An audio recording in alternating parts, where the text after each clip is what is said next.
కారణాల చేత ఉంటుంది. ఒకటి భగవత్ అనుగ్రహం ఉంటే మీరు ఎంత ఖర్చు పెడుతున్నారో అంతా వస్తుంది. ఎలా వస్తుంది అంటే నూతిలోకి నీరు వచ్చినట్టు.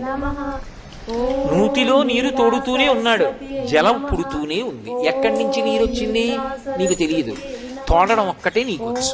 అలా ఎంతమందికి ఎన్ని పెట్టు ఆ ఇంట సమృద్ధి కలుగుతూనే ఉంటుంది. దేని చేత? దేని చేత ఈశ్వరుడు ఆ శక్తిని ఇస్తాడో తెలుసా? ఆ ఇంట ఎప్పుడో ఎవరో ఒక మహాత్ముడు కాళ్ళు కడుక్కున్నాడు, దానికి ఇస్తాడు ఆ శక్తి.